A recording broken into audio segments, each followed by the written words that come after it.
అదే కొంతమంది జాతకాల్లో గజకేసరి యోగం అంటారు, వీళ్ళకి జాతకాల్లో రాజయోగం ఉంది, మీరు బ్రహ్మాండంగా ఎదిగిపోతారు. కాకపోతే అనేది ఒక చిన్న మళ్ళీ క్వశ్చన్ వరకు పెట్టి ఇదిగో వీళ్ళ మూలంగా ఇది ఆగిపోయింది అని కూడా అని అనేవి కూడా చాలా మంది విన్నారు. అది కూడా అసలు జరుగుతుంది అంటే పక్కన వాళ్ళ మూలంగా మనకి ప్రభావితం అయ్యే జాతకాలు ఉంటాయంటారా?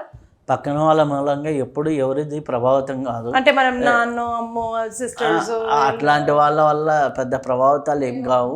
సింపుల్గా వాళ్ళ వల్ల కొద్దిగా పక్కన వాళ్ళ కర్మలు ఎక్కువ అయితే కొద్దిగా అనీజీస్ ఎక్కువ ఏర్పడతాయి తప్పితే వాళ్ళ వల్ల నీకు కాలేదు, మీకు చిన్న కోడల వల్ల కాలేదు, వాళ్ళ నష్టక జాతకం వల్ల వీళ్ళకి కాలేదు అనేది ఇవన్నీ చెప్పేదానికే.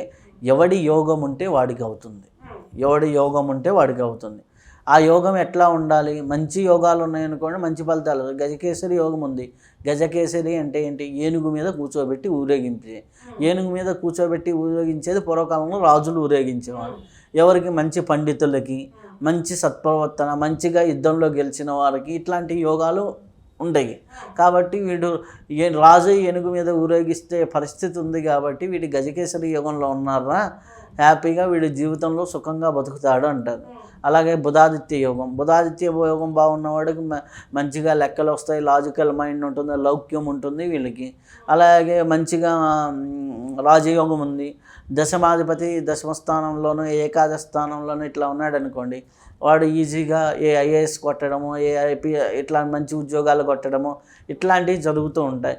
అట్లాంటివి జరిగినప్పుడు హ్యాపీగా వాళ్ళ జీవితాలు బాగుంటాయి అనేది. అబ్బా మీ అమ్మాయికి పలాని యోగం ఉందిలే, మీకు భయపడాల్సింది ఏమీ లేదు, మీ అబ్బాయికి యోగం ఉందిలే భయపడాల్సింది ఏమీ లేదు, లేకపోతే మీకు ఇది ఉందిలే అనేసి మనం జాతకం చూసి చెప్పొచ్చు. సో ఆ యోగ బలాలు ఉంటాయి. ఒకరి యోగ బలాలని ఇంకొకరు నాశనం చేసే పని అయితే అలాగనుకుంటే ఇప్పుడు ఎందరో యోగ బలాలని ఎందరో నాశనం చేయొచ్చు. కానీ అలాంటిది ఏమి ఉండదు. ఎవడి కర్మానుసారం వాళ్ళ జీవితం ఉంటుంది. దాంట్లో ఏంటంటే చిన్న చిన్న ఎఫెక్ట్లు అనేది పక్కన వాళ్ళ వల్ల జరుగుతూ ఉంటాయి, కానీ అవి అంతగా ఉండవు. ఇప్పుడు సపోజ్ ఒక వెహికల్లో వెళ్తున్నారు. మొన్న ఏదో నేను ప్రయాగరాజ్ దగ్గర చూశాను వెళ్ళినప్పుడు, ఆ వెహికల్లో బోల్తా పడింది. వెహికల్లో ఉన్న 6 చనిపోయారు, 2 బతికారు. వాళ్ళకి మంచి అంతే. ఒక యాక్సిడెంట్ అయితే 4 చనిపోతున్నారు, 4 బతుకుతున్నారే. 4 చనిపోతున్న వాళ్ళకి అది డెత్ యోగం ఉంటుంది, 4 బతికిన వాళ్ళకి హ్యాపీ యోగం ఉంటుంది. కొంతమందికి ఫ్రాక్చర్స్ అవుతాయి, వాళ్ళు ఇబ్బంది పడి ఎప్పటికో వెళ్ళిపోతారు. అలాంటి వాళ్ళకి అలాంటి బాధపడి వెళ్ళిపోయే యోగం ఉంటుంది. అలా ఎవడిది ఏమనేది చెప్పలేం కదా. సో ఎవడి యోగాన్ని బట్టి అట్లా జరుగుతుంది. ఒకే ఇంట్లో ఉన్నంత మాత్రాన ఉండదు. కాకపోతే రిఫ్లెక్షన్స్ ఉంటాయి.